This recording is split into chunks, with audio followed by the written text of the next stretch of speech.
right? Without a return type, we can't create any function in our Java program side. That is the standard rule. Okay, if we are trying to declare any function without a return type, then what happen? There is the compilation error will raise.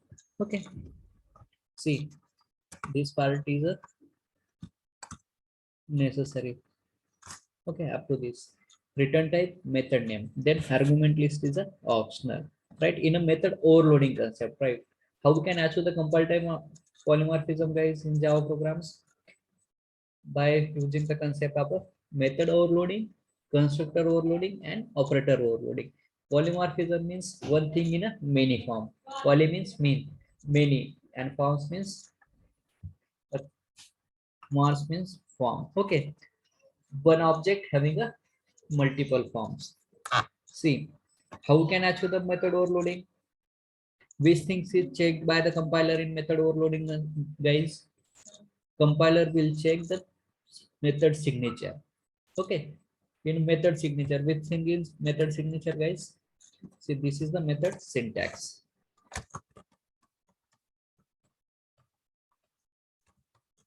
Method syntax, right? This whole declaration is a method syntax. Then method signature,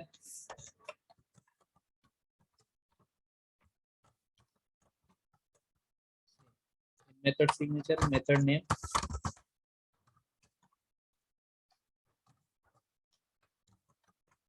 name and argument list.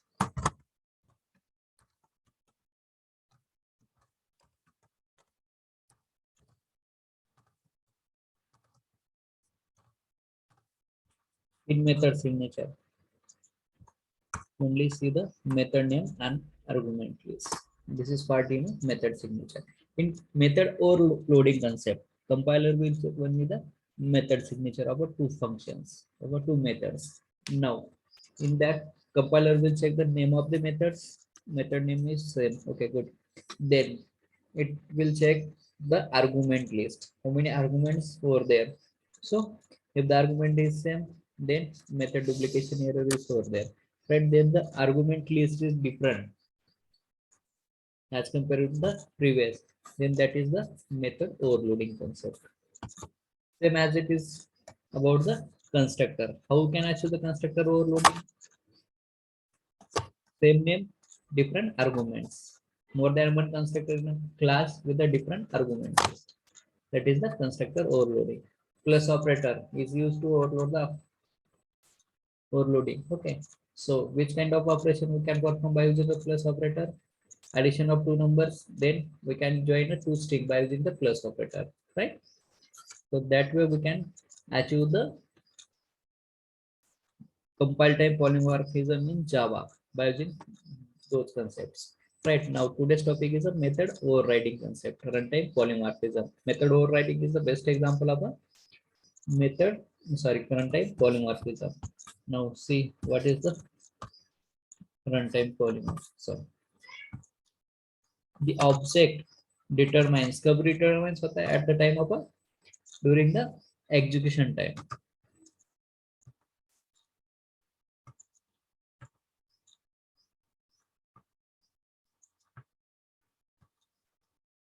Dynamic binding, runtime polymorphism, and late binding is the name of a runtime polymorphism, right? Any entity which shows polymorphism during runtime is called dynamic polymorphism. Dynamic polymorphism को क्या बोल सकते हैं guys हम? We can say that runtime polymorphism, so late binding. और Java और भी एक क्या नाम है उसका? Method dispatcher. Okay. Any entity, any object which shows the polymorphism during runtime. During the runtime means जो हमारा ऑब्जेक्ट होता है ना, when all the behaviors of the function of a two class when determines during the execution time. तो object कब determined होता है guys? That is the polymorphism when during the execution time. एक runtime polymorphism happened between two classes. Means method overriding concept. Can we perform method overriding in a same class? No. If we are trying to that, then what happen, guys? There is a compilation error because of In a method overriding, the method signature should be same. Method signature क्या होनी चाहिए? Should be same. If the method signature is the same, then what kind of error we will raise in a same class? Now see practically, if we are creating a more than one function with the same method signature, then what happens? Now see, this is our test class. This is our test class. Now we are getting one function get, passing the argument string name. Okay. See again, what is the method signature, guys? See, which is the method signature? Get and string as an argument. Now, and there we can take any return type. Get the same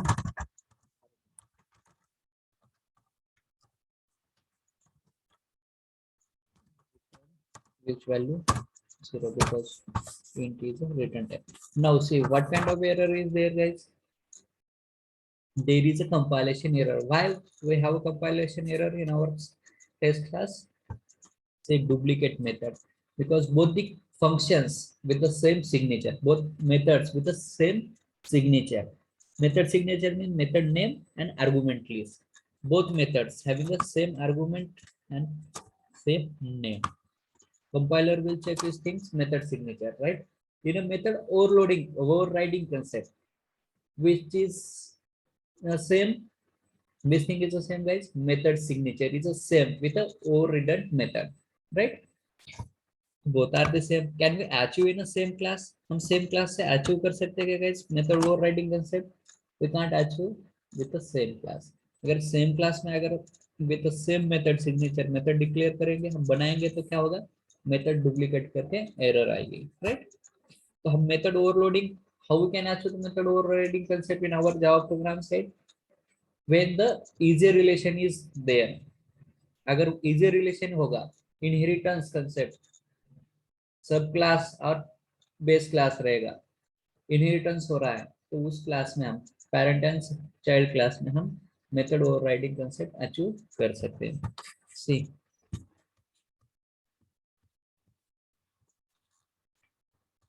it is also called dynamic binding or late binding because type of the object used will be determined at runtime only. कब determine होता है guys?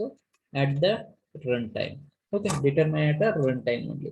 करके हम इसे क्या बोलते हैं? This type of a polymorphism, these guys, this is a runtime polymorphism. Method overriding is the best example of dynamic polymorphism. Okay, now how override the methods in Java programs? Method overriding. When a class extends its superclass, when a class extends its superclass, all or same members of superclass are inherited to subclass. When an inherited superclass method is modified in a subclass, then we call it as a method override. Okay. Now see, guys, when method overriding happen, when a class extend its superclass, all the members, all the functions of a superclass is inherited into the subclass, and one of the method among of that methods is rewrite in a subclass with a different implementation. Means superclass function is modified in a subclass. That is a method overriding. Okay. See how हमें method overriding कब करना है? Why we go for a method overriding? To achieve the runtime polymorphism. That is the one thing. But why we are doing a method overriding? See, with the same method से हमें क्यों करना है? हमें overloading का तो देखा कि easily readable code बनाना है, easily maintain करना है, तो then we go for a method overloading. Okay. अब मेथड ओवरराइडिंग क्यों करना है? Why we go for a method overriding concept? तो देखो गाइस कि जैसे कि पेरेंट में ना किस नाम से फंक्शन है, जैसे कि हमारा देखो कि सेप नाम का एक क्लास है, सेप.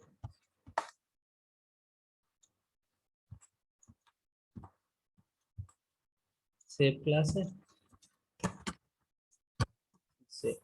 अब सेव क्लास को एक्सटेंड, सेव क्लास की मेथड है ड्रॉ मेथड करके, now see draw method in save class, draw function save class, right. अब save class is inherited by the circle, okay, then it is inherited by the square, right, then it is inherited by the triangle. Now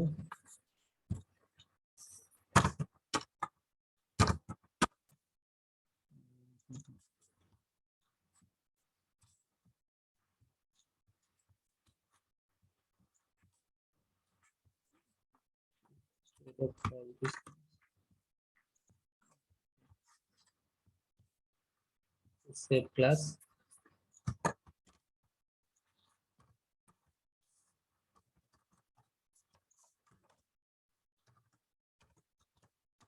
class save, coming the function draw, which function in a save class, draw function. Save is inherited by, which is a subclass, circle,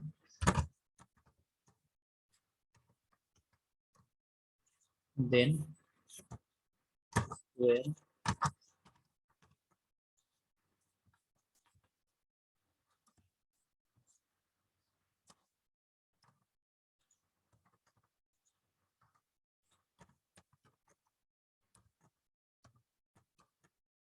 triangle. Okay, so how many classes is inherent to the save class, guys? 3 classes need the properties of a save class. So when we draw the circle, which function we use over there, guys? Draw function is over there. Now which function is inherited over there? Draw function. Okay, right? Then in here draw is used.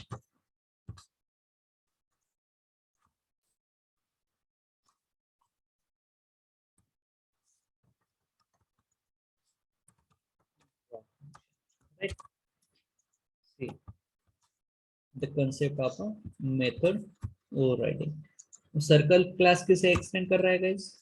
Now it extend to whom shape class. So square class आगे किसे extend कर रहा है? Shape class को. Triangle shape class. अब save class में ना draw नाम की एक फंक्शन हमने बना दी है. अब इसमें थोड़ी सर्कल का हमें सेव ड्रॉ करना है, तो उसका थोड़ी वहां पे हमने लॉजिक लिख के रखा है. उस टाइप का इम्प्लीमेंटेशन है क्या available in a save class? circle, square and triangle, these are the 3 classes of a which class? किसके सब क्लासेस है? वो तीनों भी क्लासेस सेव क्लास की है. अब सेव क्लास में ना ड्रॉ नाम का एक फंक्शन अवेलेबल है, राइट, ड्रॉ फंक्शन. तो यहाँ पे देखो कि सभी का एक ही फॉर्मूला होगा क्या? Circle save. आप सर्कल का देखो कैसा होता है. Now see this is the circle. Okay, then उसके बाद स्क्वायर.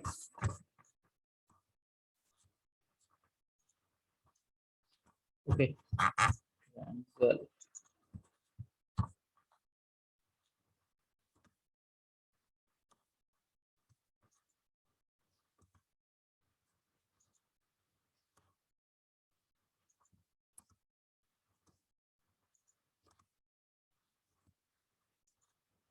ओके, अब सी गाइस, हर एक का शेप है ना अलग अलग है.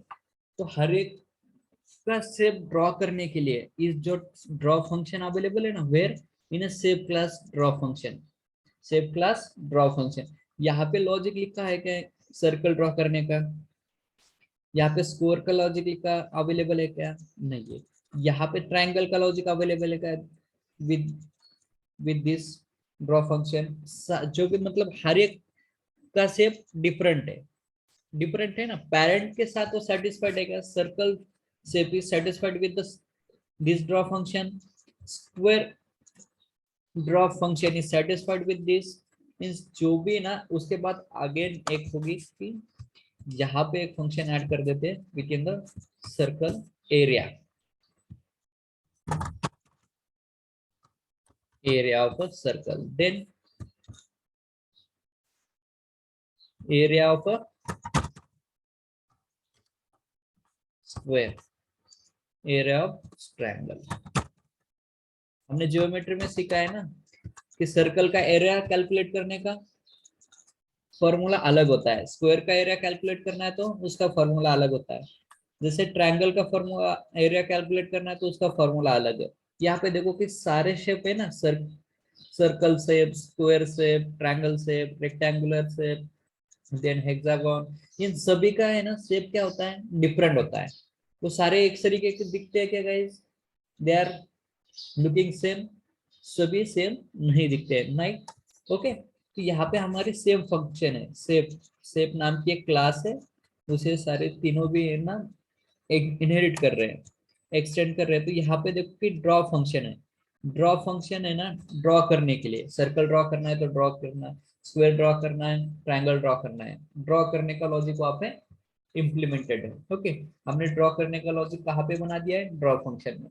अब देखो सर्कल क्लास है ना, अब यहाँ पे तो ड्रॉ फंक्शन आ गई है, कहाँ पे इनिट हो रही है, in a circle class. Draw function कहाँ से इनिट हुई है गाइस, फ्रॉम अ शेप। अगर वो एक्सटेंड कर रही है बाय वर्चुअली, ड्रॉ फंक्शन कहाँ अवेलेबल है अभी, now it is present in a virtually present in a circle class, it is virtually present in a square, also it is present in a triangle class, right. But logic है ना वहां पे कुछ अलग ही लिखा है, that is not match with circle draw. Circle shape से वो मैच नहीं कर रहा है, स्क्वायर के साथ वो मैच नहीं कर रहा है, ट्रायंगल के साथ वो मैच नहीं कर रहा है, कुछ तो भी डिजाइन अलग से ही बन रहा है वहां पे। लॉजिक मानो कि कंसिडर करो, हाँ यहाँ पे ना इस टाइप का लॉजिक लिखा दिया है कि ड्रॉ फंक्शन में ना डायमंड बन रहा है, राइट, ड्रॉ फंक्शन में। ओके गाइज, तो सर्कल से सर्कल और डायमंड सेम दिखते हैं क्या गाइज? कुछ तो डिफरेंस होगा ना सर्कल में और डायमंड में। तो ये ना circle class does not satisfied with the implementation of a parent. जो पेरेंट क्लास का ड्रॉ फंक्शन है ना, उस इम्प्लीमेंटेशन से वो is not satisfied. Child class mean circle class is not satisfied with that logic, with that implementation. किसके implementation से satisfied नहीं है? पेरेंट के फंक्शन से। सिर्फ ड्रॉ फंक्शन है, yes, draw function is used again in the circle class. उसे हमें यूज करना है, रिराइट करना है, तो उससे अच्छा है कि उसे इनहिट कर लो और उसे रीयूज कर लेना। बट रीयूज कर रहे हैं हम इन अ सर्कल क्लास, बट वो जो है ना उसका जो लॉजिक लिखा था डायमंड ड्रॉ करने का, तो डायमंड तरीका तो सर्कल दिखता नहीं है, स्क्वायर भी नहीं दिखता है, ट्रायंगल भी नहीं दिखता है। तो वो लॉजिक काम में आ रहा है क्या गाइज, जो पहले से हमने इम्प्लीमेंट करके रखा है वो सेम लॉजिक चाइल्ड क्लास में यूज हो रहा है क्या? That is not use means child object means child class does not satisfied with that implementation।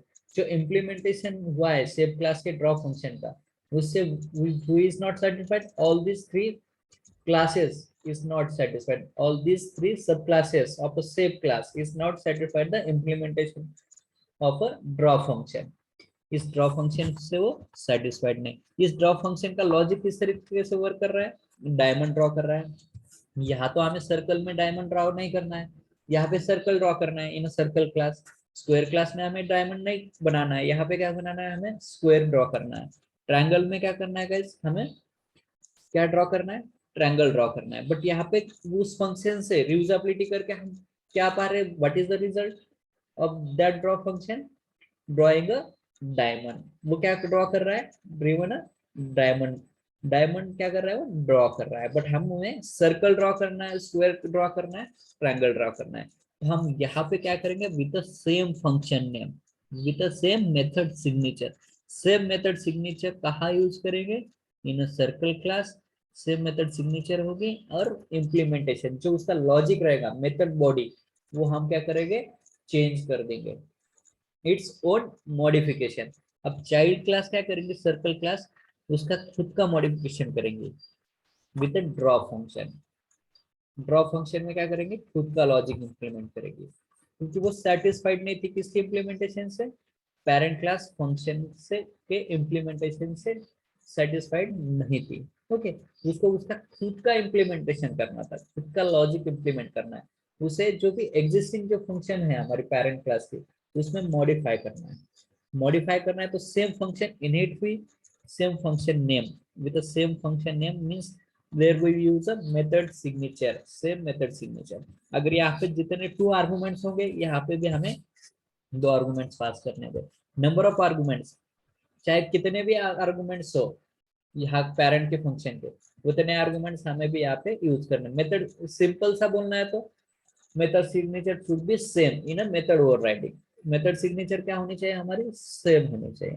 अब एक्सेस मॉडिफायर और रिटर्न टाइप का कंसेप्ट बचा है, वो है ना, वो हम देखेंगे। पहले तो ओवरराइडिंग देखो, राइट गाइस, क्यों करनी है, why we use the overriding concept in Java programming. हमें क्यों करनी होती है, why, because of child doesn't satisfied the implementation of a parent function. वो पेरेंट फंक्शन के इम्प्लीमेंटेशन के साथ सेटिस्फाइड नहीं है, उसे खुद का मॉडिफिकेशन करना है विद दैट मेथड। अब वो जो अवेलेबल मेथड है ड्रॉ मेथड, उसका सेम मेथड यूज करके उसका खुद का इम्प्लीमेंटेशन, खुद का लॉजिक। अब यहाँ पे किसका लॉजिक इंप्लीमेंट करेगा सर्कल क्लास, वो सर्कल ड्रॉ करने का लॉजिक इंप्लीमेंट कर देगा कहाँ, ड्रॉ फंक्शन में। जैसे स्क्वायर वाला क्या करेगा, draw function square class same function method signature use करके खुद का लॉजिक इंप्लीमेंट करेगा। उससे क्या ड्रॉ होना चाहिए, स्क्वायर ड्रॉ हो। ओके, ट्रायंगल भी क्या करेगा, same. Same as it is क्या होता है कि जैसे बैंक है, एक बैंक क्लास है हमारी,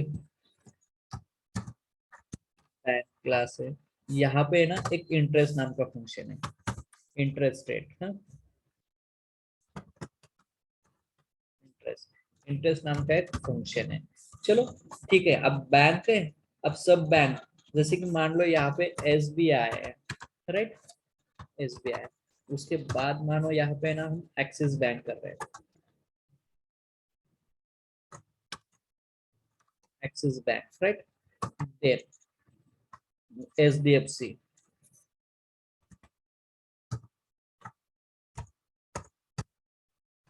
एचडीएफसी बैंक, ओके, ठीक है। यहाँ पे गाइस बताओ मुझे, इंटरेस्ट जो बैंक के हमने बनाया ना इंटरेस्ट फंक्शन, यहाँ पे हमारा इंटरेस्ट फंक्शन बना है बैंक का, तो हर एसबीआई बैंक, एक्सिस बैंक और एचडीएफसी बैंक, तीनों ही बैंक का इंटरेस्ट रेट सेम रहेगा क्या गाइस, सेम नहीं रहेगा। एसबीआई का कुछ 7% अप्लाई कर रहा है, वो 7% इंटरेस्ट ले रहा है, ओके।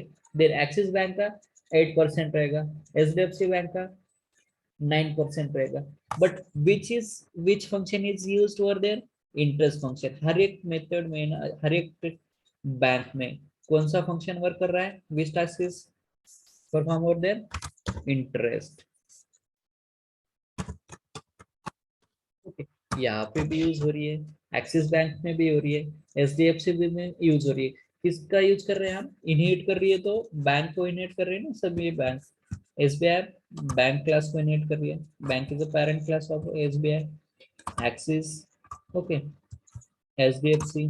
तो इनमें ना बैंक, बैंक का क्या होता है कि बैंक अकाउंट क्रिएट करो, डिपॉजिट, विड्रॉ, ट्रांसफर, ये सारे उनके फंक्शंस हैं। इंटरेस्ट, तो यहाँ पे ना इंटरेस्ट फंक्शन है which is a common function for every bank. Interest function वहाँ पे बहुत सारे होते हैं विड्रॉ वगैरह, बट नाउ हम कंसिडर एक फंक्शन को लेके क्लियर करेंगे। इंटरेस्ट फंक्शन है, राइट, यहाँ पे ना इन्होंने कुछ तो भी लॉजिक लिख दिया है, ठीक है। यहाँ पे इनका है ना 11% का इंटरेस्ट है, बट आप एसबीआई का इंटरेस्ट है ना अलग है as compare to the Axis, Axis और एसबीआई का इंटरेस्ट रेट अलग है as compare to the HDFC. यहाँ पे क्या कर रहे हैं ये बंदे सारे, एसबीआई वाले, Axis, H D F C वाले, ये सारे लोग है ना इंटरेस्ट फंक्शन को है ना बेस क्लास से इनहिट कर लिया है यहाँ पे, ओके। अब with method signature, with same method signature, same method signature यहाँ पे यूज कर रहे, और इनका खुद का लॉजिक इंप्लीमेंट किया है उस क्लास, उस फंक्शन में। उस फंक्शन में इन्होंने बना दिया है कि 8% चार्ज हो इंटरेस्ट, कितना परसेंट, 8%। तो एसबीआई में बन गया 8% वाला। जैसे एक्सिस बैंक का है, उनका 7% उनको अप्लाई करना है, तो 7% कैलकुलेशन वाला वो लॉजिक कहाँ पे लिख दिया, एक्सिस वालों ने इम्प्लीमेंट कर दिया, एचडीएफसी वालों ने 9% का कर दिया। तो यहाँ पे which is use, interest function is we use, means इसका मेथड सिग्नेचर यूज होगा, same method signature with its own implementation. किसका वन इम्प्लीमेंटेशन रहेगा? विद एसबीआई का वन इम्प्लीमेंटेशन होगा, उसमें एक्सिस बैंक का वन इम्प्लीमेंटेशन होगा, एचडीएफसी मींस हम उसमें मॉडिफाई करेंगे। ये सारी बैंक क्या करेंगे? उसमें मॉडिफाई करेंगे इम्प्लीमेंटेशन में। जो लॉजिक मेथड बॉडी रहेगी ना, उसमें इम्प्लीमेंटेशन होगा, right, with same method signature, उस सेम मेथड सिग्नेचर। क्योंकि एसबीआई वाला है ना सेटिस्फाइड नहीं है, यहाँ पे 9% 11% आ रहा है, राइट, बैंक का। बट यहाँ पे ना इनको है ना कितना 8% ही कैलकुलेट करना है, 8% ही अप्लाई करना है एसबीआई वाले को। SBI class is not satisfied the implementation of its parent class. इसके पेरेंट क्लास के फंक्शन मीन्स उसका जो इम्प्लीमेंटेशन है उससे सेटिस्फाइड कौन नहीं है? SBI bank. तो वो खुद का सेम फंक्शन यहाँ पे यूज करेंगे सेम मेथड सिग्नेचर के साथ, एंड इट्स वन मॉडिफिकेशन, वो खुद का मॉडिफिकेशन करेंगे। अब जैसे कि हमने देखा कि पेरेंट एंड चाइल्ड इनहेरिटेंस में, ओके, तो हमारे पेरेंट से जो हमें मिलती है कि मानो कि जो ट्रेडिशनल चीजें होती है, अभी के बंदे क्या हो रहे हैं कि ट्रेडिशनल ये ना फॉलो नहीं कर रहे हैं, okay, they are not satisfied with that traditional rules and regulations. वो खुद का एक स्टाइल बना रहे हैं, उनका हेयर कट का स्टाइल हो रहा है, उनके जो भी क्लॉथ्स वेयर करना है वो उनकी खुद का एक पर्सनालिटी डेवलप कर रहे हैं अब ना, वो रिसेंट डे। अब सारे बंदे क्या कर रहे हैं? खुद का इम्प्लीमेंटेशन कर रहे हैं। जो पेरेंट कहते हैं कि नहीं भाई तू फॉर्मली पेन पैंट, तो फॉर्मल पैंट वेयर करता है क्या बंदा? गाइस नहीं, मैं तो शॉर्ट्स करूंगा या तो जीन्स करता है या तो व्हाटएवर जो भी स्टाइल्स होंगे, ओके। लाइक वो अपने पेरेंट का सुन रहे हैं क्या अभी गाइस? अगर पेरेंट बोल रहा है कि नहीं यार लेक्चरर आप है ना कलेक्टर बन जा, ओके, पढ़ाई कर अच्छे से, ये वो कर, वो बंदा बोल रहा है कि नहीं यार कलेक्टर तो बहुत पुरानी चीज हो गई, मतलब इतना सारा पढ़ो ये करो, मैं तो कुछ ना कुछ मेरा खुद का बिजनेस करूंगा या तो मैं अलग टेक्नोलॉजी लर्न करूंगा, राइट। वो क्या कर रहा है? खुद का मॉडिफिकेशन कर रहा है। अब हमारे बंदे है ना, किसी के घर में कुछ छोटे बच्चे होंगे तो वो स्कूल में हम उनको भेजते हैं हमेशा। हमारा क्या होता है कि हमेशा उन्हें भेजते हैं ना, तो हम क्या करते हैं कि टिफिन में ना हेल्दी फूड खाए ये बंदा करके उसको, तो जो बनता है हमारे रसोई में हेल्दी वाला वो देते। बट वो सेटिस्फाइड है क्या उससे? नहीं, और मुझे तो ये लेना है, मुझे चिप्स लेना है, कुरकुरे लेना है, ये सारी चीजें करना है।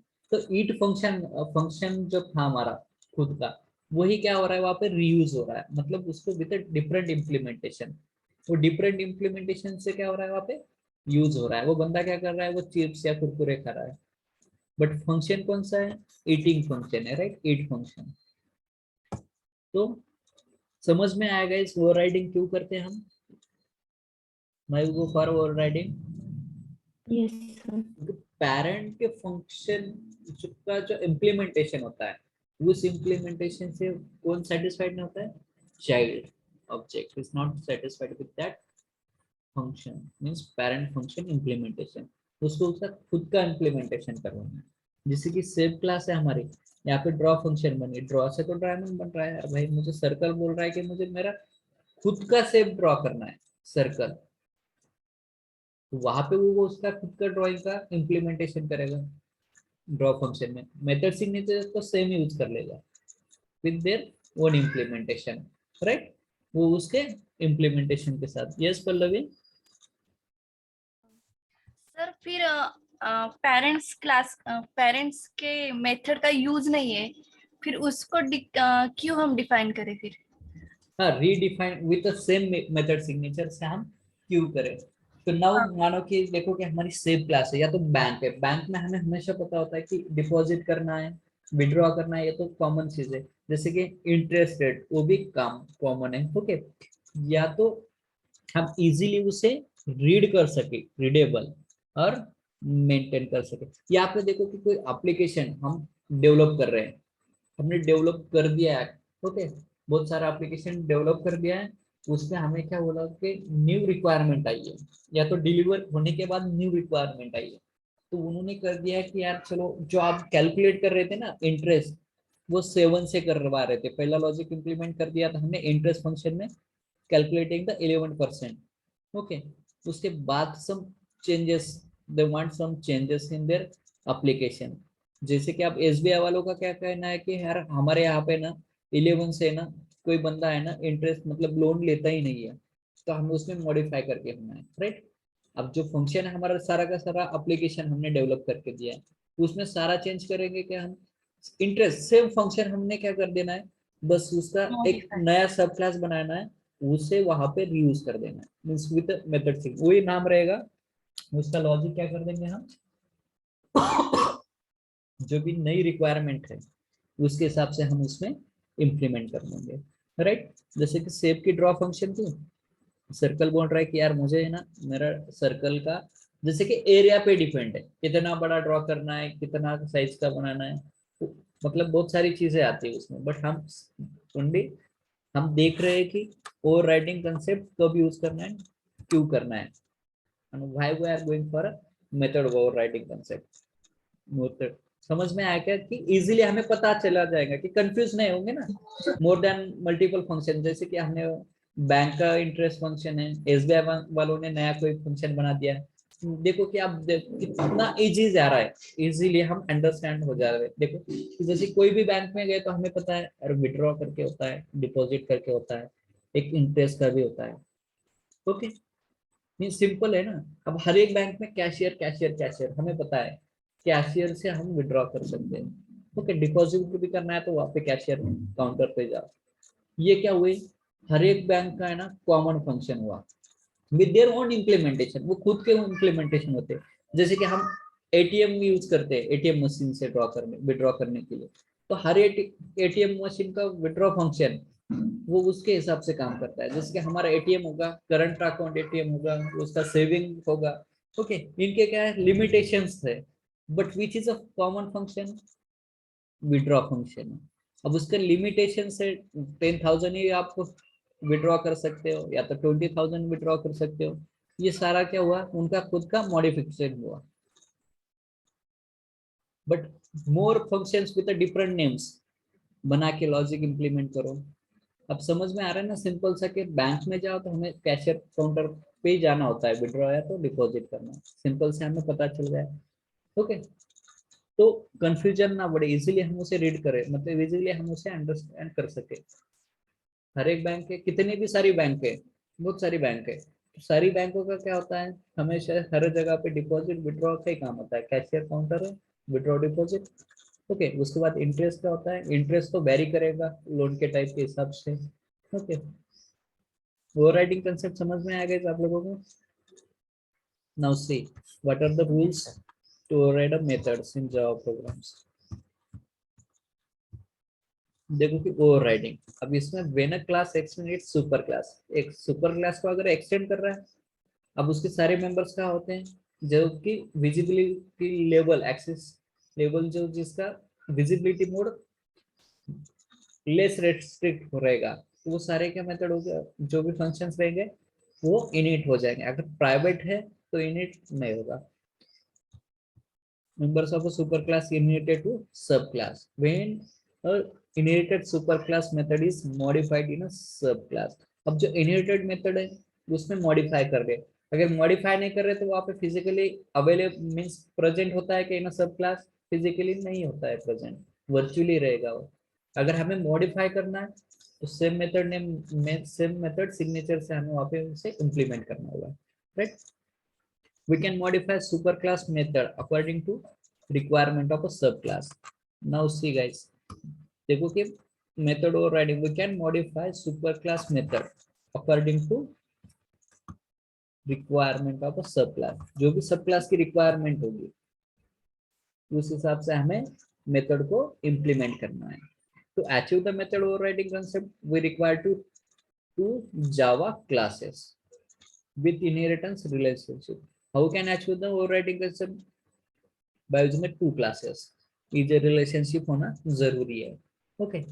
सब क्लास और बेस क्लास रिलेशन जरूरी है, ओके।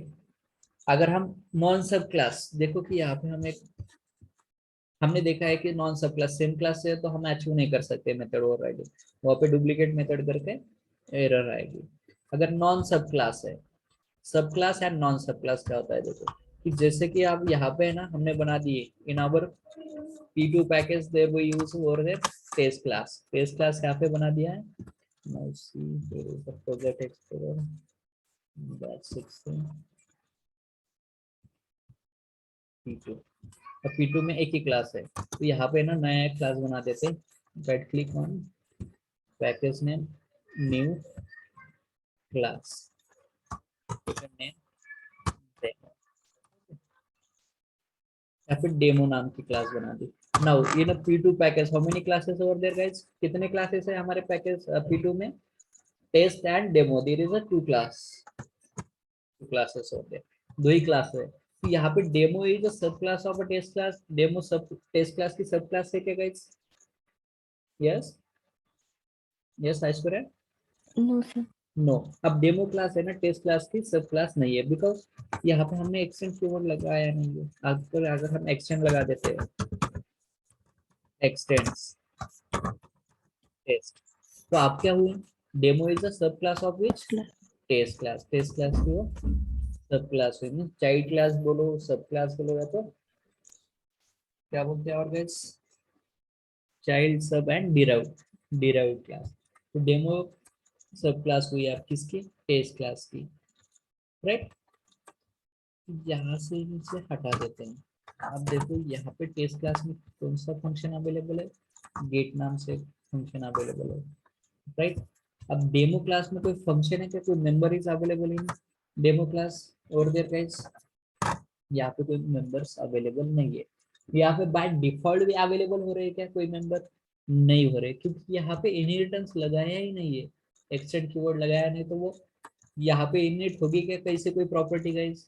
नो बाय डिफॉल्ट आप डेमो क्लास का तो पेरेंट क्लास कौन है बाय डिफॉल्ट? आपको किसी का चाइल्ड क्लास नहीं है, तो जावा के हिसाब से Java rules, parent class sorry object is a parent class of a demo, which is supermost class of every Java class. Object class is a supermost class of every Java class. Supermost means parent class of every Java class. अब demo किसी को extend नहीं कर रहा है अभी. Now it is not extending to any class. Then demo is a subclass. Demo is a child class of which class? Object class. Right? अब देखो कैसे हुआ वो, यहाँ पे देखो बाय डिफॉल्ट होता है, यहाँ है ना हमने अगर किसका ऑब्जेक्ट बना रहे guys, if we are creating the object of a demo, now see p1 is equal to new demo बना दिया।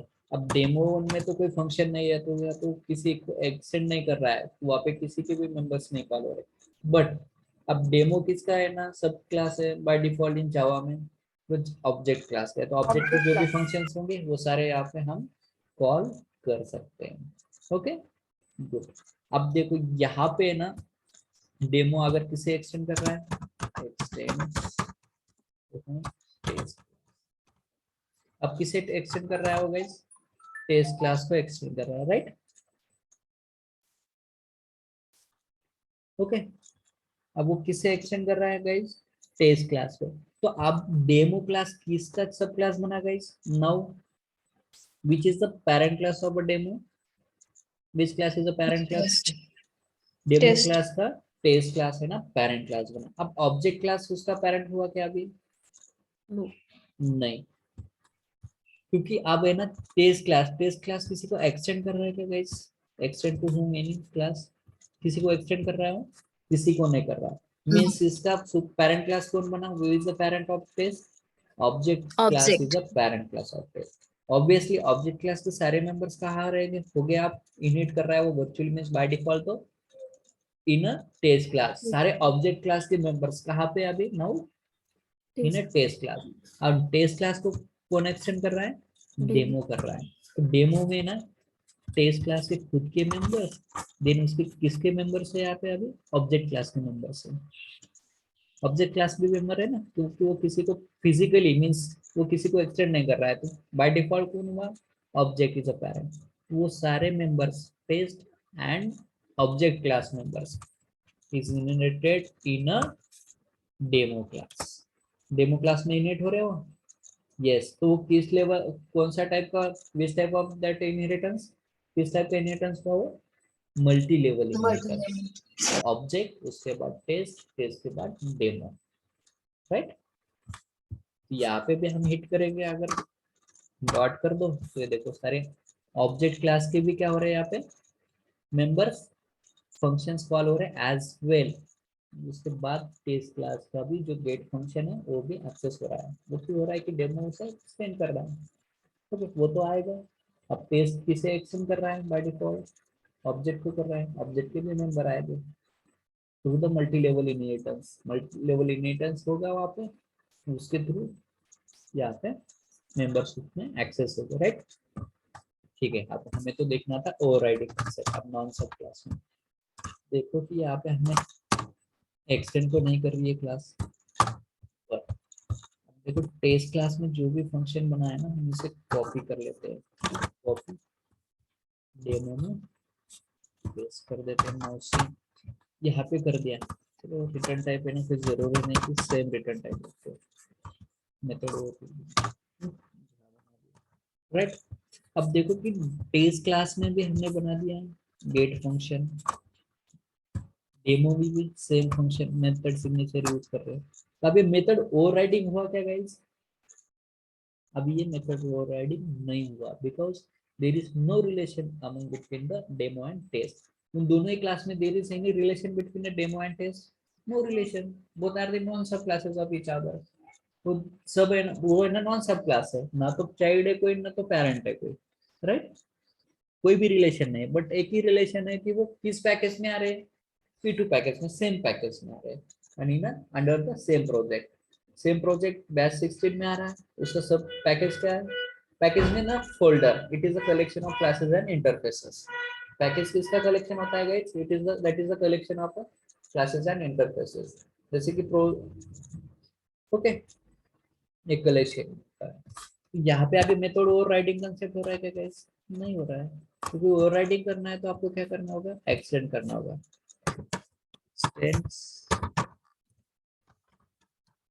अभी रिलेशन हुआ, अब रिलेशन हो गया इनका relation, right. Demo and test, no why return type is compatible with the test dot grade. Okay good. See, अब ये वो क्या रही है हमारी method overriding with method signature, same method signature, right. अब यहाँ पे टेस्ट में बनी हमारी same method signature with the same method signature, and demo में भी with the same method signature। यहाँ तक क्लियर है मेथड सिग्नेचर का? मेथड ओवरराइडिंग समझ में आया? ओके, अब रूल्स देखने हैं, how to method overrides in Java programs. Screen दिख रही है ना गाइस आप लोगों को? Hello, Yes, sir. Okay. Yes sir.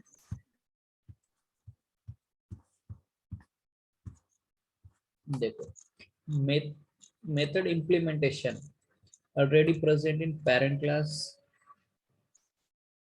child class required access to that method. If not, okay, then override that method. Parent class is called overridden method। parent class की method से क्या कहेंगे हम? overridden method। and child class is called overriding method। child class में हम उसे same name से use कर रहे हैं ना, तो overriding method हुआ, तो उसके overridden method।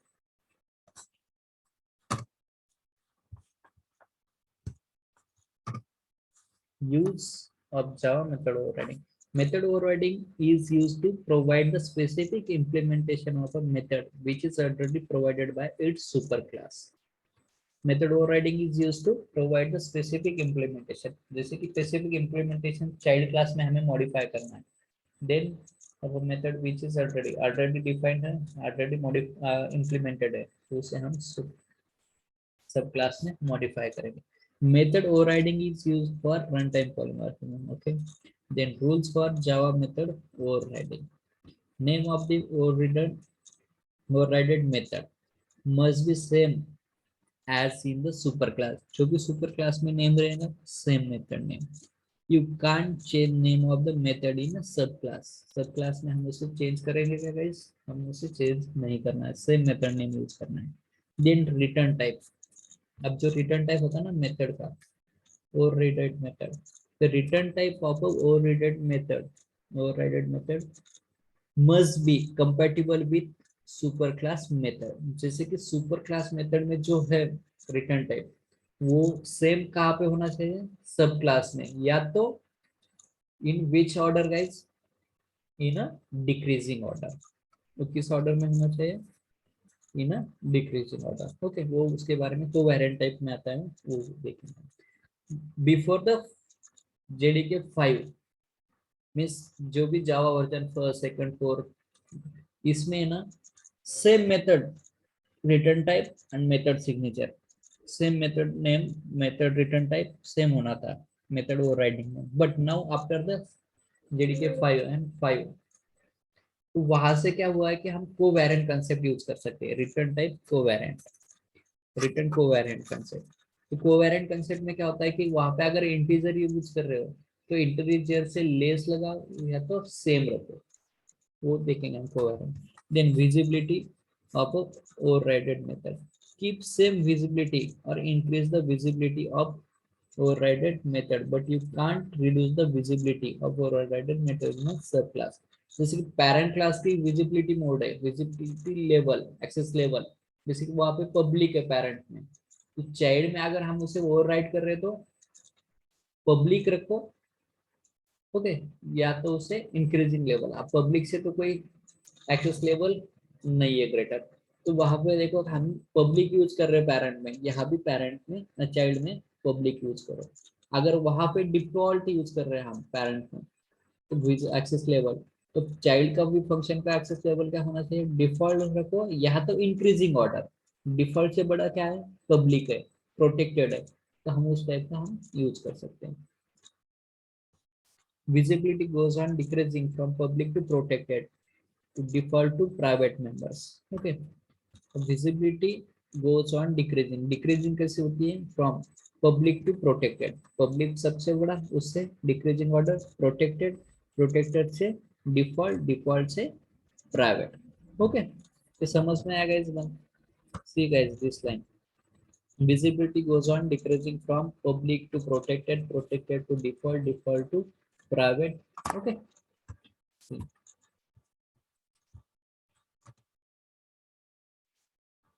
The argument of overridden method, for method to be properly overridden you must not change arguments of a method।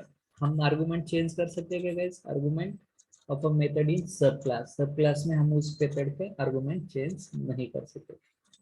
If you change the number of arguments और types of arguments of overrided method in a subclass, then method will be overloaded, not overridden। yes,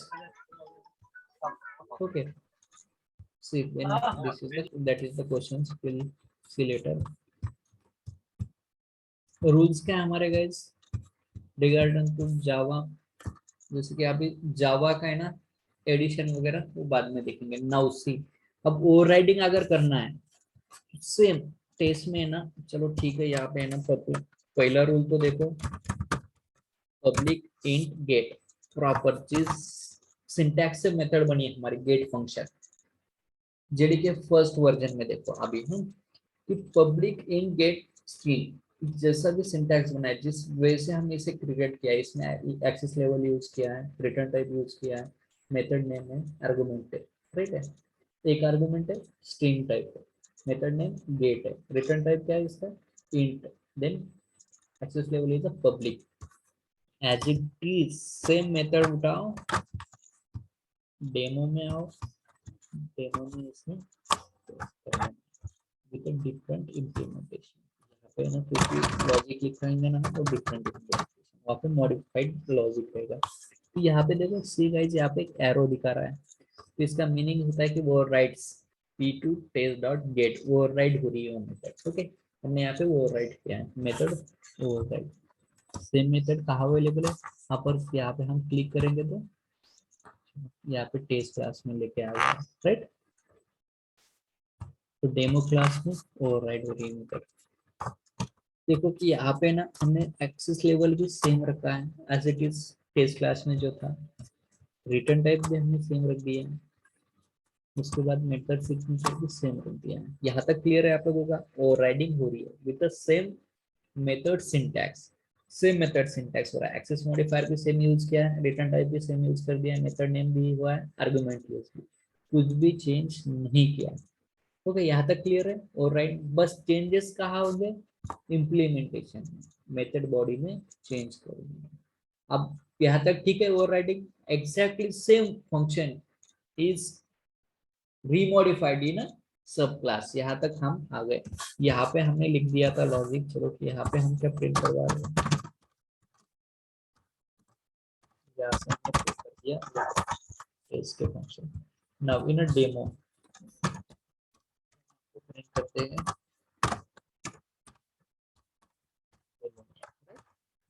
okay, यहाँ तक clear है।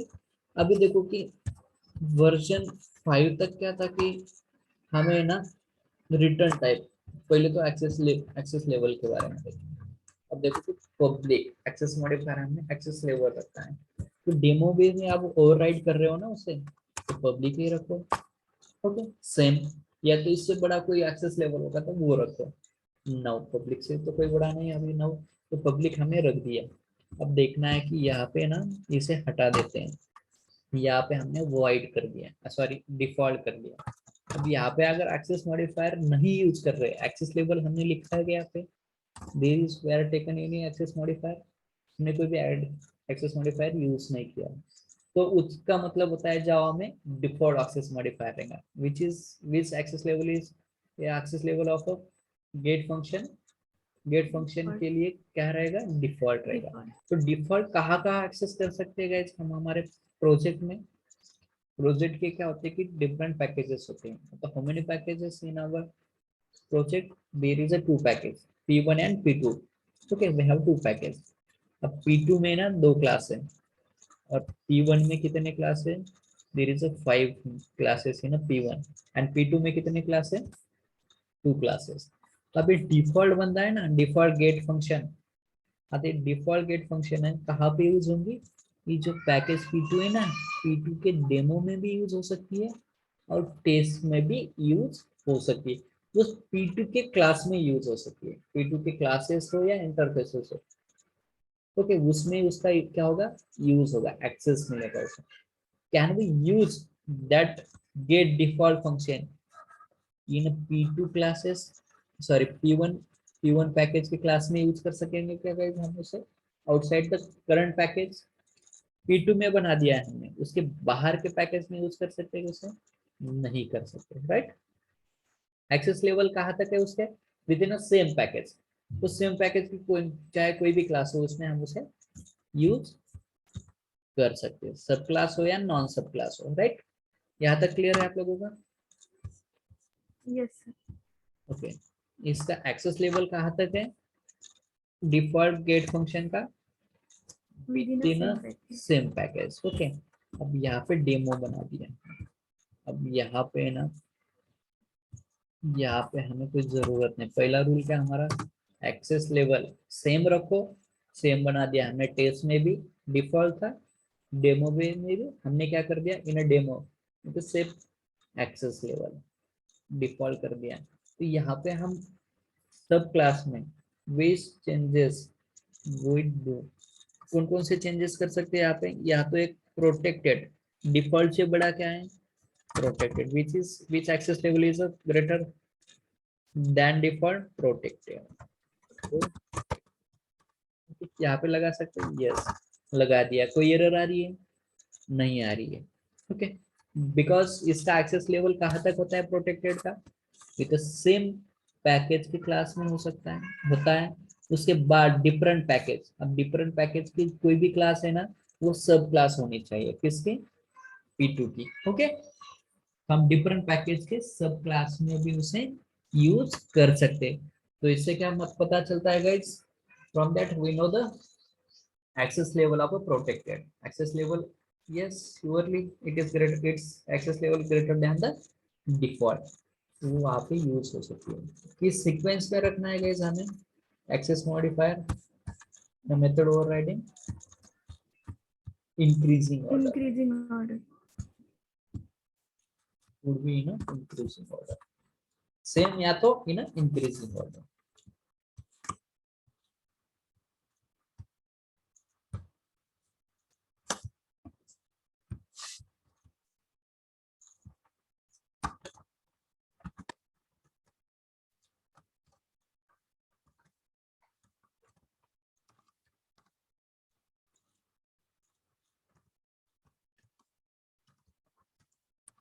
level in same or increasing order.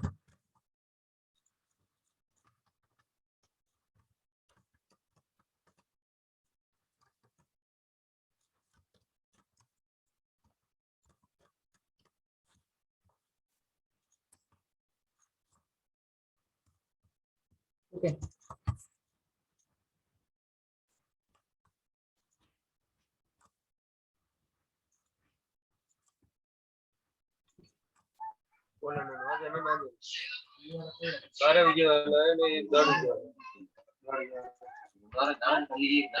Hello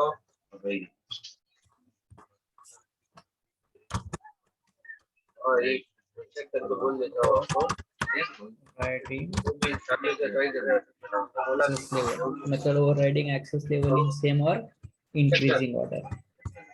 Order किस तरीके से होती है guys? Increasing order means पहले तो आएगा अलग से करना private, पड़ेगा ना private, then क्या रहेगा guys? Default चाय चाय चाय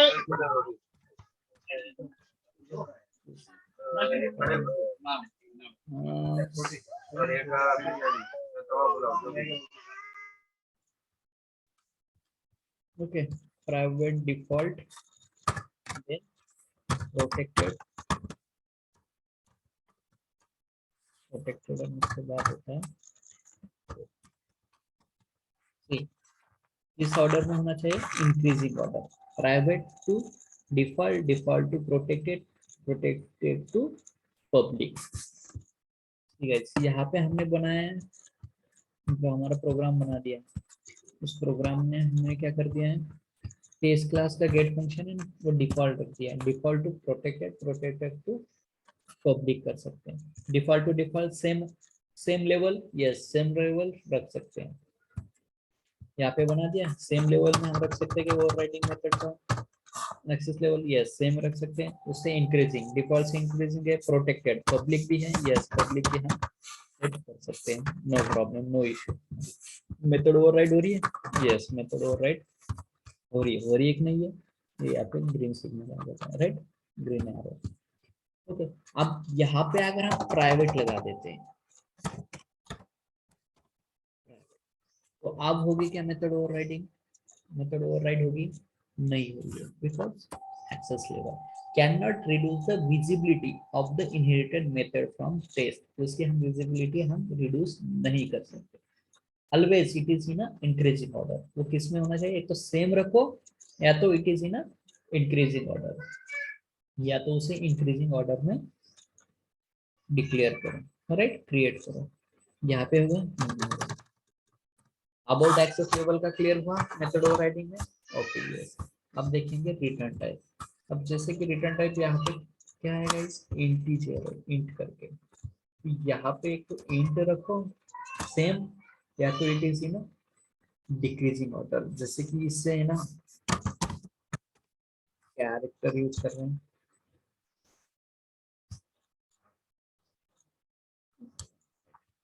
return type is single quote use कर रहे हैं, लगा दिया, किस टाइप में होना चाहिए हमारा कोवेरिएंट टाइप, एक तो सेम रखो या तो int in decreasing order, okay character integer to integer, यहाँ पे अगर no see which we use for the primitive में तो हम चेंज नहीं कर सकते, यहाँ पे अगर we are use the test, test हमने रिटर्न टाइप यूज कर लिया, okay return is returning the which value int test, okay right. Now in a demo अगर उसे ओवरराइड कर रहे हैं तो हम डेमो रिटर्न, ओके यहाँ पे हमने लगा दिया।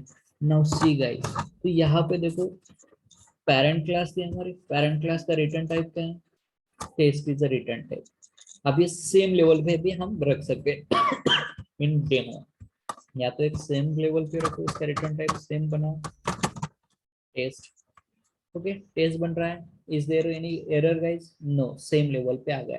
उसके बाद इसे आप डिक्रीजिंग लेवल पे भी कर सकते हो। डेमो डेमो क्यों डिक्रीजिंग पे guys? Demo is less than test because demo is a child class of each test.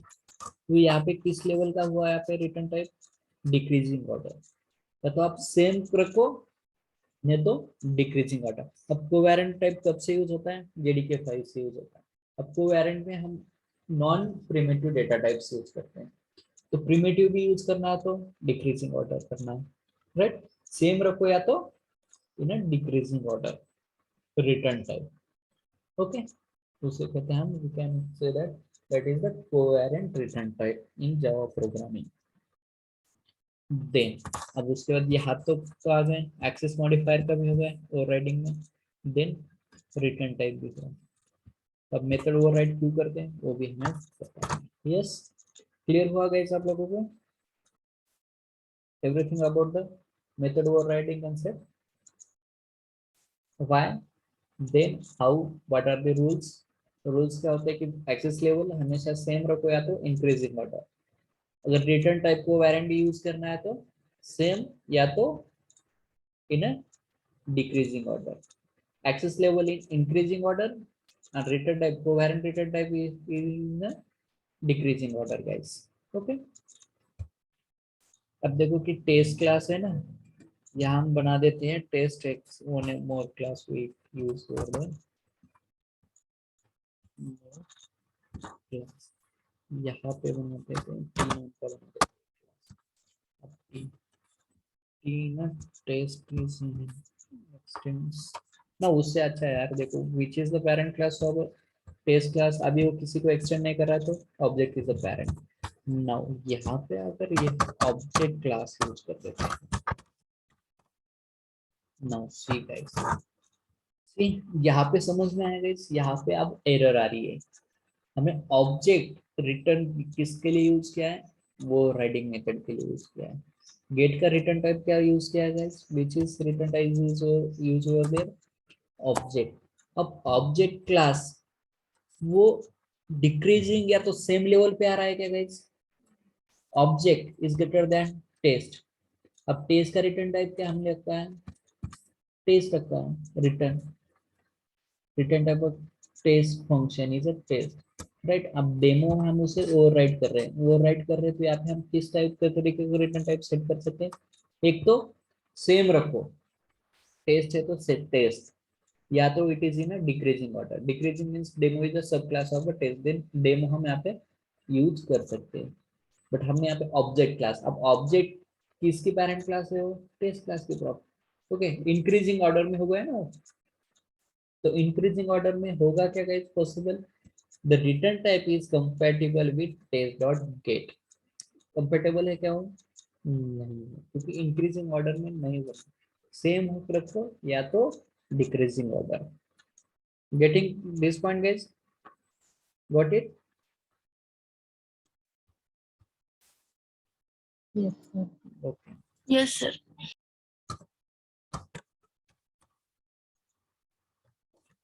Covariant. See, over there in it, point relating to the overriding.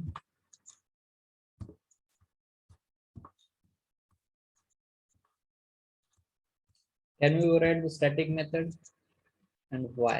Static methods को हम override कर सकते हैं guys? No, we can't override the static methods because static belongs to the class. वो किससे belong करते हैं? Class से belong करते हैं, okay. नॉन स्टैटिक किससे बिलोंग करते हैं? ऑब्जेक्ट से बिलोंग कर सकते हैं। इंस्टेंस मेथड को हम इन ओवरराइड करते हैं because they belong to the object, right. No, a static method can not be overridden, okay. It is because the static method is bound with class whereas instance method is bound with an object. Static belong to the class area and instance belong to the heap area. Static method हम override कर सकते हैं guys? No, we can't override the static because static is a member of a class. Instance को हम क्यों कर सकते हैं? Because it belong to the object. तो कौन determine करता है guys? Who determine? That is the method overloading or method overriding. Object determine during the execution time. method overriding is done or not, did or not. Okay, so how object determines during the execution time. तो object के साथ bound कब होगा, वो सारा bind होगा during the execution time. तो static function हम इनिट करते हैं क्या गाइस, इनिट होती है, बट वो ओवरराइड होगी क्या, ओवरराइड नहीं होगी, right. Can we override Java main method को हम ओवरराइड कर सकते हैं कि जावा मेथड, मेन मेथड जो हर एक क्लास में होती है, यस नो, सिंपल सा है, because of main method is static, main method static है, ओवरलोड कर सकते हैं हम उसे विद डिफरेंट आर्गुमेंट्स, जैसे कि स्ट्रिंग आर्ग्स हम डेली यूज करते हैं, चेंज द आर्गुमेंट टाइप, वो ओवरलोड हो जाएगी। There is anything. Okay, then next is a difference between static binding and dynamic binding. Means compile time polymorphism and runtime polymorphism. Static binding, runtime, compile time. It is a binding that happens at compile time. Okay, or dynamic means runtime polymorphism को बहुत पता है. It is a binding that happens at a runtime.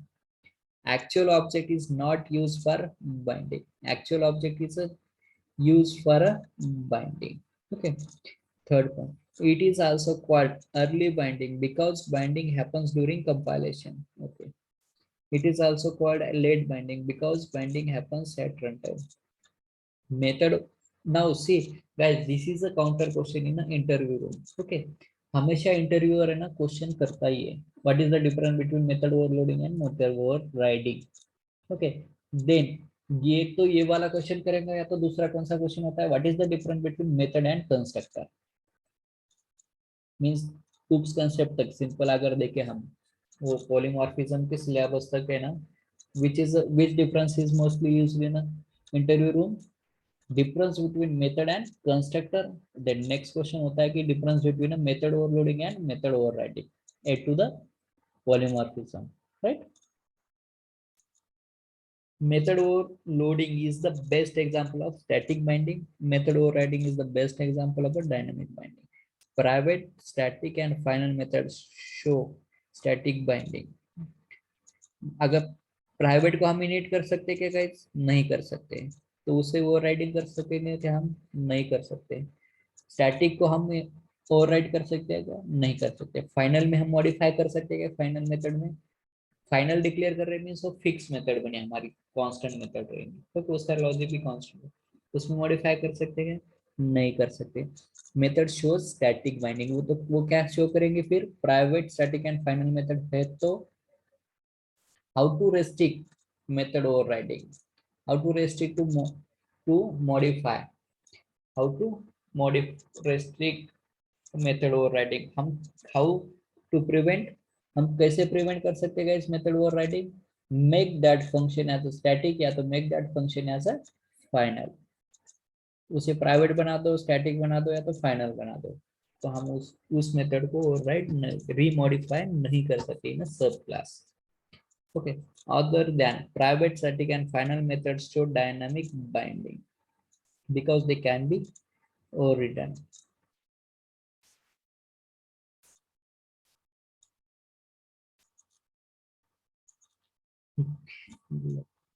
Okay, ठीक है, यहाँ तक clear हुआ गया आप लोगों को. Yes sir. तो अब है ना मेथड ओवरलोडिंग, मेथड ओवरराइडिंग का डिफरेंस अच्छे से करके रखो. मेथड कंस्ट्रक्टर एंड मेथड का डिफरेंस भी अच्छे से करके रखना. दूसरा क्या होता है कि और भी उसका डिफरेंस पॉइंट है, method overloading is used to increase the readability of the program. Then method overriding is used to provide the specific implementation of the method that is already provided by its superclass. Method overloading is performed within a class, same class में method overloading होती है. Then method overriding occurs in two classes that have a relationship. Method overloading between a two class and method overloading guys within a same class, right? In case of method overloading, parameter must be different. Method overloading के parameters क्या होना चाहिए? हमेशा different. In case of method overriding parameter must be same. Method overriding में parameter same होने हैं, method overloading में different parameters. Method overloading is the example of compile time polymorphism and method overriding is the example of a runtime polymorphism. Return type can be same or different in method overloading, but you must have to change the parameter. Return type same हो सकता है या तो different भी हो सकता है, but हमें क्या करना है? हमें must have to change parameter in a method overloading. Method overriding में क्या होता है? Return type must be same और कोवेरिएंट मेथड ओवरराइडिंग. हम सेम भी रख सकते हैं या तो कोवेरिएंट. चेंज अगर करना है covariant type, covariant return type अगर यूज करना है आपको इन मेथड ओवरराइडिंग, तो उसे किस लेवल पे यूज करेंगे हम? सेम रखो या तो डिक्रीजिंग ऑर्डर में रखो. Okay.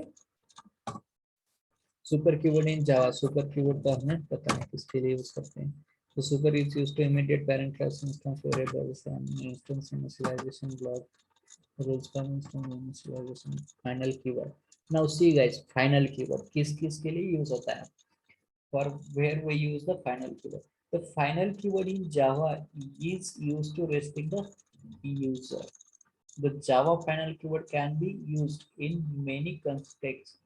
Final can be variable, final can be method, final can be class. अब फाइनल जो कीवर्ड होता है ना, why we use the final keyword guys? For a constant variable, for a constant method और for a constant class. Final का जैसे कि C++ में हम कांस्टेंट कीवर्ड यूज करते थे. कोई वैल्यू अगर हमें क्राउड क्लास उसे कांस्टेंट यूज करनी है. अगर वेरिएबल की वैल्यू है, वेरिएबल का डेटा है ना, कोई भी में कांस्टेंट यूज करना है, वो नथिंग चेंज, उसका चेंज नहीं करना है. वेरिएबल का मीनिंग ये होता है कि vary, object to object, vary to variable value vary करने के लिए, object to object value vary करने के लिए उसका नाम है वेरिएबल. तो हमें वेरिएबल को फिक्स कर देनी है value, then we can declare that variable as a final. अब फाइनल वेरिएबल कभी भी डिक्लेयर करें तो कैपिटल लेटर में नाम देना चाहिए उसका. वेरिएबल का name should be in capital letter. Okay. अगर कोई मेथड अगर हमें रिस्ट्रिक्ट करनी है, उसकी ओवरराइडिंग नहीं करनी है, कोई मेथड हमें मॉडिफाई नहीं करना है उसका लॉजिक, तो उस मेथड को डिक्लेयर कर दो आप final. Final can't be modify, won't be modify, हम उसे मॉडिफाई नहीं कर सकते. अगर how to prevent the inheritance, अगर इनहेरिटेंस प्रिवेंट करना है, तो now we have a class और हम उस क्लास को है ना सब क्लास नहीं बनाना है, we are not creating the sub class of that class, then declare that class as a final. Make that class as a final. Then if we are declaring any one class as a final, then we can't create the sub classes of that class. उस class से हम सब classes नहीं बना सकते. Okay. तो हम जावा में इंटरव्यू आस्क करता है, क्वेश्चन पूछता है कि how to prevent the inheritance, how to prevent the inheritance, to make a class as a final, that way we can prevent the inheritance. Java final variable. If you make any variable as a final, you can't change the value of a variable of final variable. It will be constant. A final variable that have no value, it is called blank final variable. अगर uninitialized without initialization कोई value नहीं है तो उसे क्या बोलेंगे? Blank final variable or uninitialized final variable. It can be initialized in the constructor only. From where we initialize the constant variable, constructor से हम उसे initialize कर सकते हैं. The blank final variable can be static also, which will be initialized in the static block only. अगर हमने final को static बना दिया तो कहाँ से इनिशियलाइज कर सकते हैं? Through the static block. See the example. Final type of variable name. Okay. हमेशा क्या करना है कि बेटर टू राइटिंग, अच्छे से स्क्रिप्ट लिखना है तो हमें फाइनल वेरिएबल का नाम कैपिटल में लिखना है. स्मॉल में लिखे तो भी कोई दिक्कत नहीं आती, but that is the final the unique identification. तो आप उसका नाम है ना कैपिटल में लिख. Java final method. If you make any method as a final, you can't overwrite it. हम उसे overwrite नहीं कर सकते. अगर कोई मेथड को हम फाइनल बना दिया मीन्स उसमें मॉडिफाई कर सकते हैं गाइस. ओके. कोई भी मॉडिफिकेशन होता है. Final means final, that is selected. Final by DM1 उसके हम मॉडिफाई नहीं कर सकते। Java final class, if you make any class as a final you can't extend it, हम उसे एक्सटेंड नहीं कर सकते, उसकी सब क्लासेस नहीं बना सकते। इस final method inherited, final method inherit होती है क्या? यस इनहेरिट होती है, क्योंकि इनहेरिट करे तो वहाँ पे तो एक्सेस लेवल पे डिपेंड होता है ना। फाइनल मेथड इनहेरिट होती है बट वो मॉडिफाई नहीं कर सकते। What is blank or uninitialized final variable? A final variable that is not initialized at the time of a declaration is known as a, okay, वो भी देख, can we initialize blank final variable? Yes, but only in a constructor. अगर पूछता है, अगर interview अगर जावा hand होगा उसका, हाँ, तो लॉजिकल क्वेश्चन क्या पूछेगा? Can we initialise blank final variable? Yes, but only in constructor. Static रहेगा तो स्टैटिक ब्लैंक फाइनल वेरिएबल भी हम इनिशियलाइज कर सकते हैं। Static final variable that is not initialised at the time of declaration is known as static blank final. It can be initialised only in a static block. कहाँ से इनिशियलाइज कर सकते हैं उसे हम? From the static block. Okay, next slide. What is final parameter? Final parameter means अगर कोई फंक्शन है उसे हम final parameter, final variable pass कर रहे हैं। if you declare any parameter as a final you can't change the value of it, वो तो हमें पता है। बट फाइनल पैरामीटर्स में कोई वेरिएबल फंक्शन है उसका फाइनल देना है हमें, वेरिएबल डिक्लेयर कर रहा है, आर्गुमेंट पास कर रहे हैं फाइनल वेरिएबल। ओके, यहाँ देखो वहाँ पे इंट ए नाम का वेरिएबल है ना, फाइनल हमने आर्गुमेंट पास किया, सेट किया और टेकन इंटीजर एट फाइनल। यहाँ पे n is equal to n+2, यहाँ पे हमने वैल्यू चेंज कर रहे हैं उसकी, तो वैल्यू चेंज होगी क्या guys? Can't be change as n is a final. Can you declare constructor final? Constructor को हम फाइनल डिक्लेयर कर सकते क्या गाइस? नो, कंस्ट्रक्टर हम फाइनल भी नहीं बना सकते, एब्स्ट्रैक्ट भी नहीं बना सकते, right? No, because constructor is never inherited, right? Final constructor हम नहीं बना सकते। Legal modifier, compile time error आएगा। Illegal modifier for the constructor in type C only public protected and private are permitted। तो कंस्ट्रक्टर किस type का बनेगा? Only public हो सकता है, वो प्रोटेक्टेड भी हो सकता है, प्राइवेट भी हो सकता है। प्राइवेट कब होता है? सिंगलटन क्लास, हम जब भी ओनली वन ऑब्जेक्ट बनाना है कोई क्लास का, तो that time make that class constructor is a private. उस क्लास का कंस्ट्रक्टर अगर हम प्राइवेट बना देंगे ना, तो एक ही ऑब्जेक्ट बना सकते हैं उस क्लास का। ओके, यहाँ तक क्लियर है गाइस आप लोगों का? Yes, yes sir.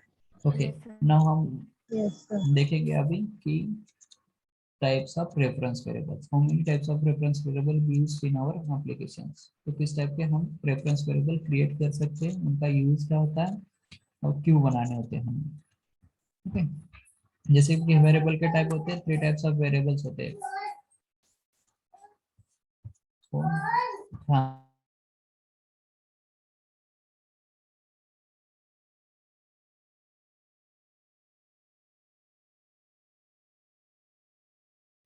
Okay, sorry guys.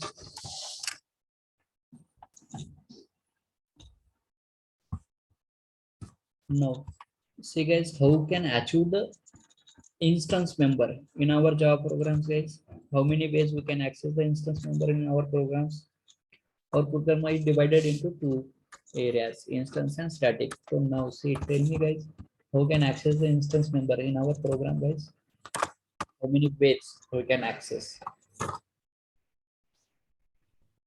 2 ways. Okay, in the same area directly हम उसे access कर सकते हैं, in a different area. Hello everyone, आवाज आ रही है आप लोगों को? Yes sir. Okay, so how many ways we can access Yes, the sir. instance members in our class? Yes, कितने वे से हम एक्सेस कर सकते हैं? How many ways? 2 ways in the same area directly.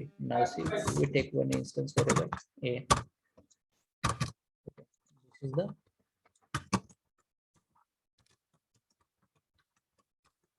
instance variable. Now we are creating instance function. Okay, wait.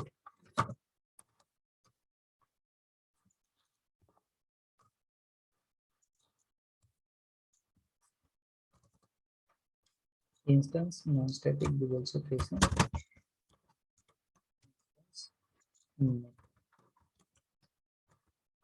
Okay.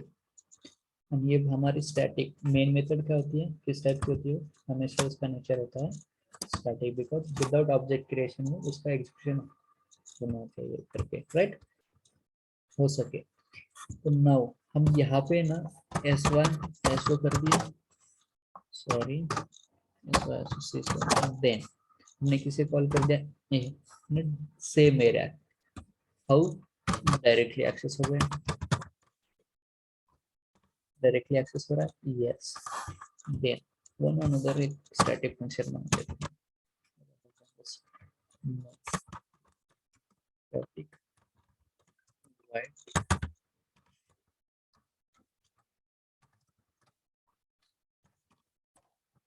यहाँ से हमें किसे एक्सेस करना है, इंस्टेंस वेरिएबल को। इंस्टेंस वेरिएबल कॉल हो रहा है क्या गाइस, नहीं हो रहा है, डायरेक्टली नहीं कॉल कर सकते, बाय रेफरेंस, बाय ऑब्जेक्ट हम उसे कॉल करेंगे। Now create object, see name of the class test, even is equal to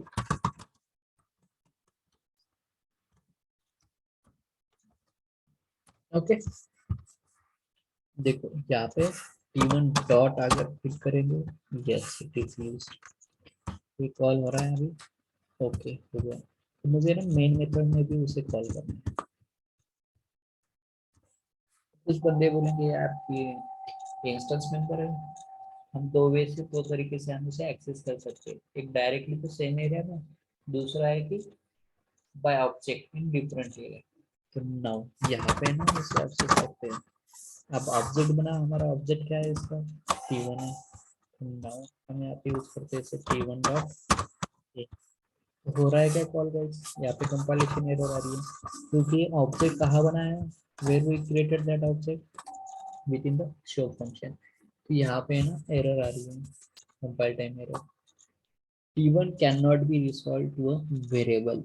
ये t1 है ना, कहाँ का नहीं हुआ, मेन मेथड का नहीं हुआ, not resolve to a variable. t1 यहाँ पे यूज कर सकते हैं गाइस, नहीं, ऑब्जेक्ट तो हुआ है, t1 is a reference variable, this type of reference variable, this is a local reference variable.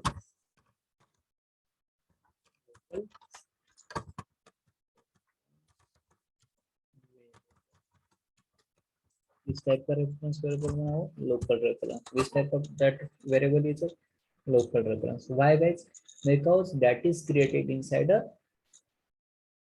show function, inside a method body, उसका initialization भी कहा गया हमने, which is initialized, that is initializing the function body, right, यहाँ पे हमने बनाया है। तो इसका यूज विद इन कहाँ होगा, with in only the show function, उसका यूज कहाँ होगा guys, with in a show function only. तो हमें बस वही सीखना है कि हमें types of reference variable, we can create a two types of reference variable, one is a local reference variable और दूसरा होता है कि static reference variable, okay, static और local reference variable। now अब बंदे, आप कुछ बंदे बोलेंगे कि यार नॉन स्टैटिक नहीं बनता है क्या, तो यहाँ पे देखो कि टेस्ट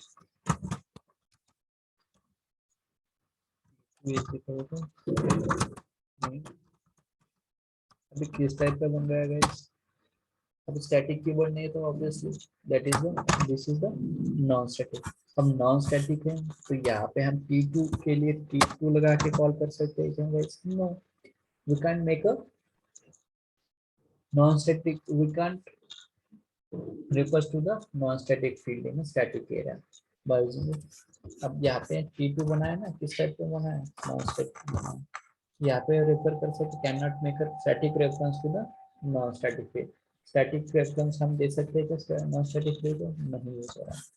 अब इंस्टेंस है ना, सिंपल सा है, इंस्टेंस वेरिएबल है, इंस्टेंस वेरिएबल हम डायरेक्टली यहाँ पे एक्सेस कर सकते हैं क्या within static area guys, access हो रहा है, नहीं हो रहा है, सेम एज इट इज यार, वो भी एक्सेस होगा क्या यहाँ पे, नहीं होगा, okay, can't make a static reference to the non static field. यहाँ पे ना रेफरेंस वेरिएबल भी नहीं होगा, लाइक वेरिएबल तो होता ही नहीं है, तो मतलब नहीं बनता है बना के, ओके। तो हमें देखना है कि how many types of reference variables used in Java programs है, two types, local reference variable and static reference variable.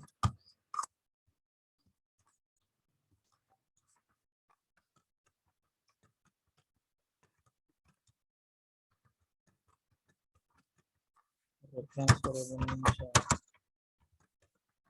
अब रेफरेंस वेरिएबल तो सबको पता होता है कि ऑब्जेक्ट को रेफर करता है, तो इनडायरेक्टली हम उसे क्या कहते हैं, that we can say indirectly that is the object.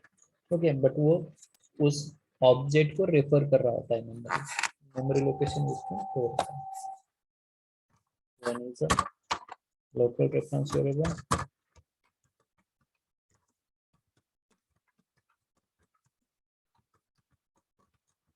local reference variable is second of class static reference.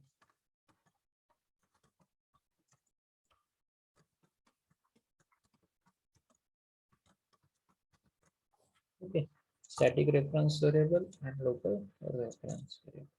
These are two types of reference variable used in Java. Instance भी non static भी बनता है, but इसका हमें अभी कुछ देख मतलब इतना मीनिंगफुल नहीं है। ओके, यहाँ पे बना दिया।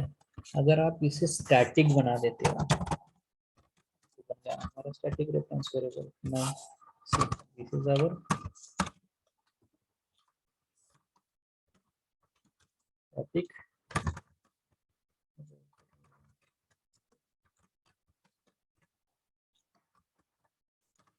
okay. The static क्यों बना? Because we were there static keyword at the time of declaration creation. Okay, तो यहाँ पे बंदा सॉल्व हो गया। अभी ये कॉल हो रहा है, यस हो रहा है, T2 भी यस हो रहा है, किस फंक्शन में हो रहा है, स्टैटिक में। यहाँ पे भी यूज होता है, क्या होगा इसका यूज होगा क्या, यहाँ पे यूज कर सकते हैं guys into the non static instance में। Yes we can use it inside the non-static code also. We can use it, you can also, you know, static main में भी। हाँ yes, 1 minute हाँ। सर आवाज नहीं आ रही। आवाज नहीं आ रही, आवाज तो अभी हेलो ओके ठीक है। तो यहाँ पे देखो कि हमने ना स्टैटिक वेरिएबल बना दिया था एक।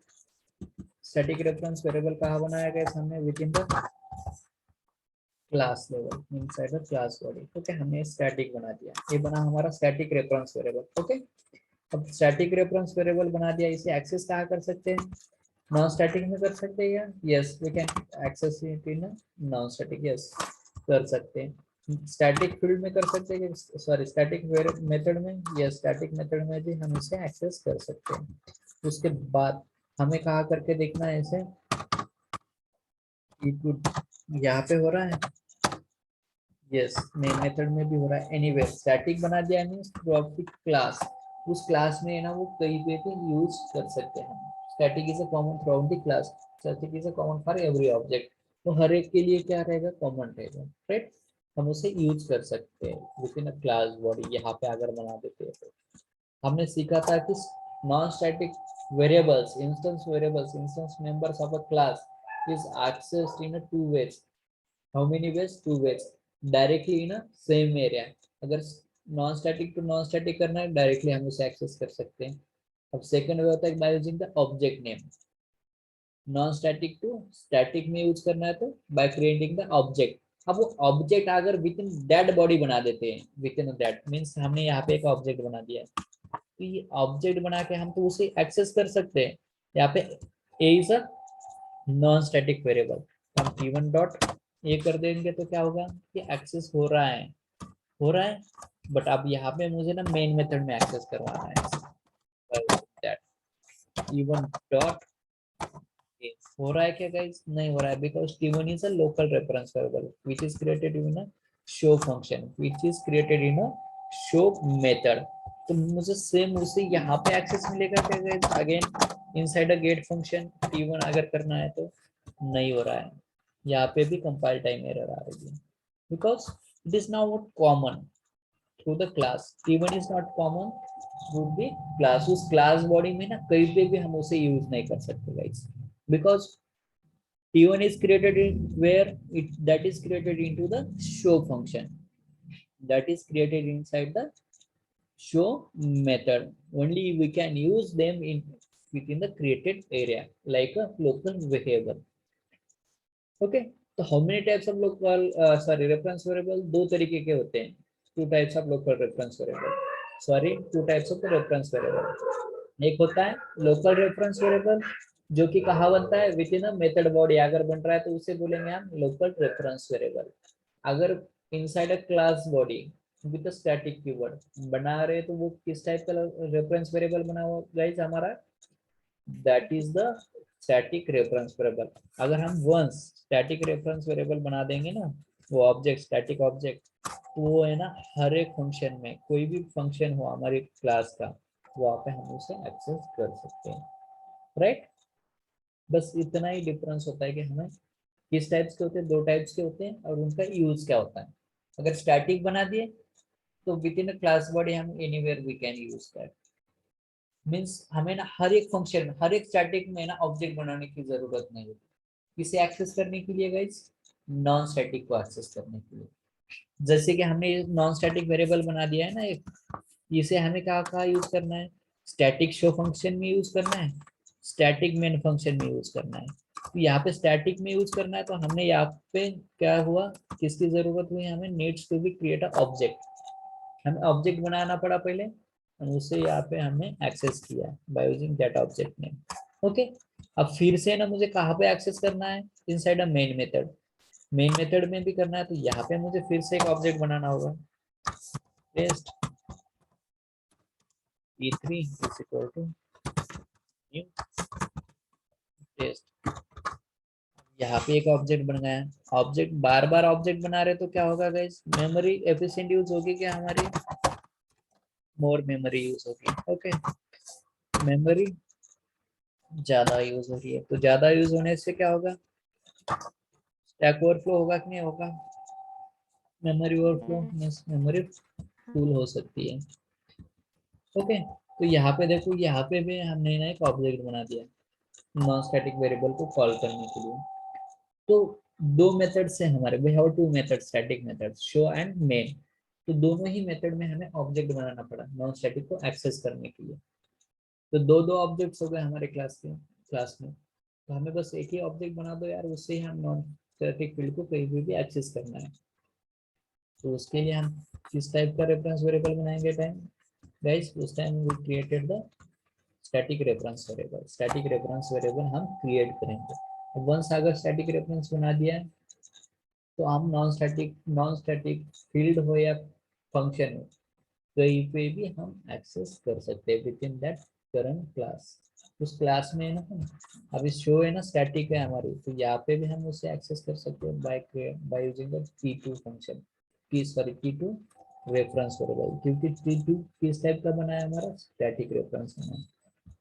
Local reference variable means guys which is created only inside the function body। function body के अंदर बनाते हैं ना तो उसे हम कहेंगे local reference variable। local is used within the created area, जहाँ पे हमने उसे क्रिएट किया है बस उसी में उसका यूज होगा। शो में बना रहे तो शो में ही उसका यूज होगा। शो से बाहर होगा क्या गाइस, गेट फंक्शन में हम उसे यूज कर सकते हैं क्या, नहीं कर सकते हैं। ओके, मेन मेथड में यूज कर सकते हैं उसे, नहीं कर सकते। यहाँ पे t1 यूज हो रहा है, नहीं हो रहा है। ओके, समझ में आएगा इस आपको local reference variable and static reference variable का डिफरेंस। स्टैटिक अगर बना देते तो थ्रू द क्लास और द क्लास हम उसे यूज कर सकते हैं। अगर लोकल रेफरेंस बना तो with in only created area, जिस फंक्शन बॉडी में हमने बनाया विद इन दैट मेथड हम उसे यूज कर सकते हैं। Which is a better guys, static reference. Okay, good.